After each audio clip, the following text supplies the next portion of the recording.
I want to welcome you to the Ask Jeff YouTube channel. Here's today's question.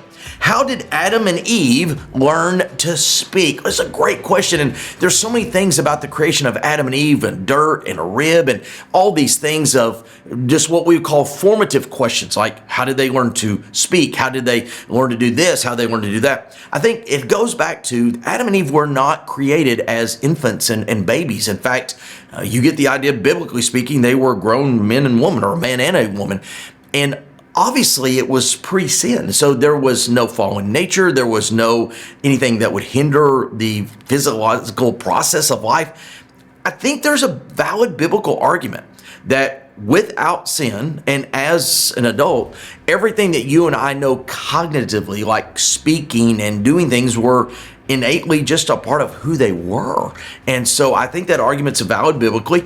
The idea of Adam and Eve being in the garden and learning phonics and having to sound out things, that may work in the evolutionary model if you look at that one, but it does not work in the biblical model. Great question. If you have one, send to AskJeff.net. Maybe your question be tomorrow's.